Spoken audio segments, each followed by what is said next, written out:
आज इस वीडियो में हम बात करेंगे एल के बाईबैक के बारे में। एल के बाईबैक कैलकुलेशन कर लिया है, क्या प्रॉफिटेबल होगा, करना चाहिए बाईबैक के अंदर, अप्लाई नहीं करना चाहिए, उस चीज़ के ऊपर बात करेंगे। डिस्क्लेमर नहीं पढ़ा है, डिस्क्लेमर पढ़ लीजिए। डिस्क्लेमर पढ़ना काफ़ी ज़्यादा इंपॉर्टेंट हो जाता है, वीडियो को पॉज करके पढ़िए।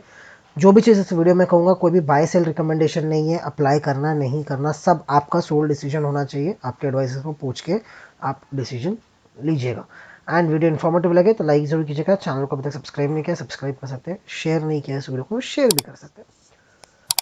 काफ़ी सारे बायबैक के हमने कैलकुलेशंस किए थे, उसी बेसिस के ऊपर हमने एल के बायबैक का भी कैलकुलेशन किया है। लेटेस्ट चेक, ये इनिशियल कैलकुलेशन है, अगर कोई चेंजेस होगा तो उसके ऊपर आपको अपडेटेड वीडियो मिल जाएगा। एंड क्योंकि ये एफ का बायबैक है, अगर इसमें एफ बायबैक वाली स्ट्रैटेजी अप्लाई होगी तो वो स्ट्रैटेजी वाला वीडियो भी आपको जैसे ही रिकॉर्ड डेट अनाउंस या तो हो चुका है या तो जैसे ही नियर रिकॉर्ड डेट होगा तब मैं आपके साथ वो बायबैक स्ट्रैटेजी जो एफ के शेयर्स में स्पेशली यूज़ की जा सकती है उसके बारे में डिस्कस। बायबैक साइज की बात करें, 10,000 करोड़ का बायबैक साइज है। 10,000 करोड़ सुनकर काफ़ी बड़ा लगता है कि ठीक है 1,000 करोड़ का बायबैक साइज है, सॉरी 10,000 करोड़ का बायबैक साइज है, मतलब बहुत बड़ा बायबैक है। एल जैसी कंपनी के लिए वो बहुत बड़ा नहीं है, क्योंकि उनके टोटल शेयर कैपिटल का सिर्फ 2.4% अप्रॉक्स शेयर कंपनी बायबैक में लेगी।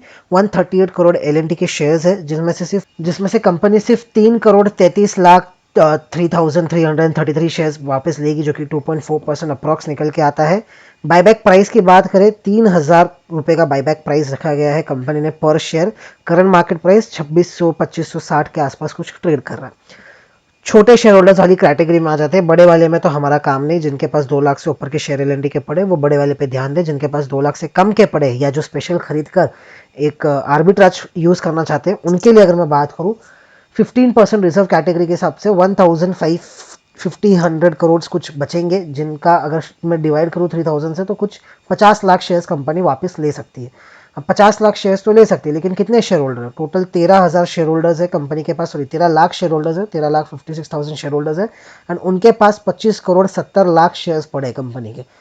उनमें से कंपनी सिर्फ 50 लाख शेयर लेगी, क्योंकि जो साइज है बायबैक का उसको अगर हम 15% रिजर्व करते हैं तो सिर्फ 50 लाख शेयर्स कंपनी वापस ले पाएगी बायबैक के, जिनमें से सिर्फ 50 लाख शेयर्स कंपनी वापस ले पाएगी, जो भी अप्रॉक्स निकल के आता है 1.9 to 1.95% के बीच में।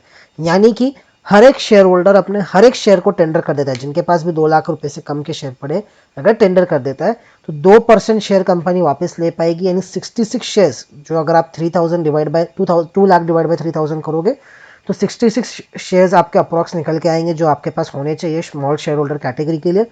अगर 66 के 66 शेयर्स अगर आप दे देते हो तो एक शेयर तो पक्का है कि कंपनी ले लेगी, जिसपे आपको, अगर मैं अज्यूम कर रहा हूँ, 2,600 रुपीज़ आपका बाइंग एवरेज प्राइस निकल के आता है सारे ही शेयर्स का, जिसमें आपकी इन्वेस्टमेंट हो जाएगी 1,71,000 की। एंड उसमें आपको एक शेयर के ऊपर 400 रुपये का फायदा हो जाएगा। बाकी एवरेज प्राइस निकल के आ जाएगा आपका शेयर का 2,593। अगर सब के सब टेंडर कर दे तो, सब नहीं करते क्योंकि ये बहुत बड़ी कंपनी है। जब छोटी कंपनी का बात आती है, जब जो शेयर होल्डर्स होते हैं काफ़ी इन्फॉर्म्ड होते हैं, काफ़ी पता होता है। बड़ी कंपनी के अंदर क्या होता है कि काफ़ी ऐसे शेयर होल्डर होते हैं जो इन्फॉर्म्ड नहीं होते, जो लॉन्ग टाइम से होल्ड करके रखे, उनको बायबैक वायबैक से कोई मतलब नहीं है। वो खाली होल्डिंग स्ट्रक्चर बना के रखते हैं, उनको कोई भी मतलब बायबैक हो गया किसी भी चीज़ में पार्टिसिपेट नहीं करते। उनको खाली डिविडेंड से मतलब है एंड शेयर से मतलब है। तो क्योंकि ये बड़ी कंपनी है तो हम अज्यूम करके चलते हैं कि भाई 5 से 10% का अगर बायबैक लेता है, 10% का बायबैक होता है, 6 शेयर्स अगर आपके चले जाते हैं तो 2,400 रुपये का आपको फायदा हो जाएगा। आपके एवरेज शेयर कॉस्ट आ जाएगी 2,560। 20% चला गया तो 12 शेयर चले जाएंगे, 4,800 का प्रॉफिट होगा। 2,500 रुपये का आपका बाकी एवरेज प्राइस निकल के आ जाएगा। तो इस तरीके से आपको कैलकुलेट करके बताना है कि 30% चले जाते हैं और 40% चले जाते हैं तो क्या आपकी एवरेज प्राइस निकल के आएगी। गेन मैं आपको बता दूं 7,600 एंड 10,400 रुपीज़ का होगा इस बायबैक के अंदर, कंसिडरिंग कि 30-40% का बायबैक हो जाए तो।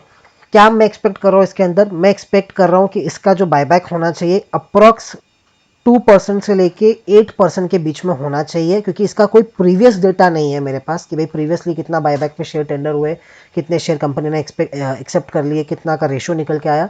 अज्यूमिंग, क्योंकि देखो 2% तो दिख रहा है कि हो ही जाएगा, लेकिन अज्यूमिंग कि मैं मान के चलता हूँ कि भाई ठीक है थोड़ा सा एक्स्ट्रा हो जाता है, शेयर टेंडर कम होते हैं, शेयर होल्डर्स कम अप्लाई करते हैं, तो अज्यूमिंग कि अगर इसका buyback ratio somewhere between 2 to 8% निकल के आता है तो इसमें आपके करीब करीब 5 या 6 शेयर्स चले जाएंगे।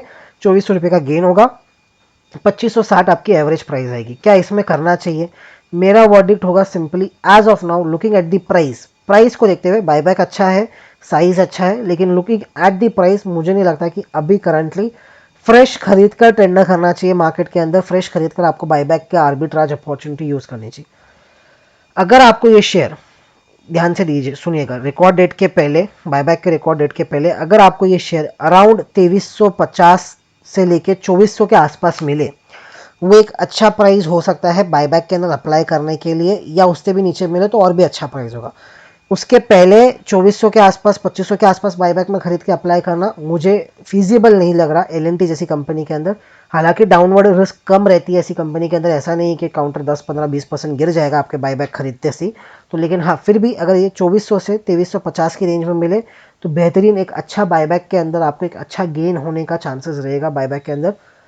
इन लेवल्स पे खरीद कर फ्रेश आपको आर्बिट्राज यूज करना चाहिए, नहीं लगता है। पुराने जो शेयर होल्डर्स है जिनके पास पड़ा है, जिनका लॉन्ग टर्म विजन है, लेकिन उनको चाहिए कि ठीक है हमको बायबैक के अंदर अगर एक्स्ट्रा 5-10% का गेन हो रहा है तो क्यों उसको मिस करें। अगर वो अप्लाई करना चाहते हैं डेफिनेटली अप्लाई करें, और रिकॉर्ड डेट के अगले दिन आप डायरेक्टली जाके मार्केट से परचेस कर लीजिए। आपके शेयर्स, जितने शेयर्स आपके टेंडर हो जाएंगे उतने शेयर्स आप परचेस कर लीजिए। आपकी होल्डिंग भी उतनी बनी की बनी रहेगी, एक्स्ट्रा 2-4-5% का आपको गेन हो जाएगा। नए फ्रेश खरीद कर जिनको खाली बायबैक का फायदा उठाना है वो ना करे इस चीज को, लेकिन हाँ जिनके पास पड़े हैं वो डेफिनेटली चाहे तो अप्लाई कर सकता है, क्योंकि उनका व्यू ही लॉन्ग टर्म का है तो उनको 5-10% से फर्क नहीं पड़ना चाहिए। फिर भी अगर आपका पोर्टफोलियो साइज छोटा है तो 5-10% मैटर करता है, आप जाके अप्लाई कीजिए बायबैक के अंदर। आप ही के लिए कंपनी ने बायबैक लाया है। फ्रेश नए इन्वेस्ट करके बायबैक में करना, उसके लिए मेरा अभी क्लियरली नो है, मेरा वर्डिक्ट नहीं है, बाकी आप आपके एडवाइस डिस्कस कीजिएगा। 2350 से लेकर 2400 के आसपास अगर मिलेगा तब मैं सोचूंगा एलएनटी के अंदर बायबैक के लिए स्पेशली कैलकुलेट करके कि भाई करना चाहिए कि नहीं करना चाहिए, बनता है कि नहीं बनता है। अभी इन भाव पे तो बायबैक के लिए अप्लाई करना नहीं बनता है, ये मेरा व्यू है। बाकी एफएनओ वाली स्ट्रैटेजी अगर बायबैक में अप्लाई होती दिखी मेरे को, और मैं अगर अप्लाई कर रहा हूँ तो वो मैं आपके साथ शेयर कर दूंगा डेफिनेटली। उसके लिए आपको चैनल को सब्सक्राइब करके रखना है, वीडियो को लाइक नहीं किया तो लाइक भी करके रख दीजिए। धन्यवाद।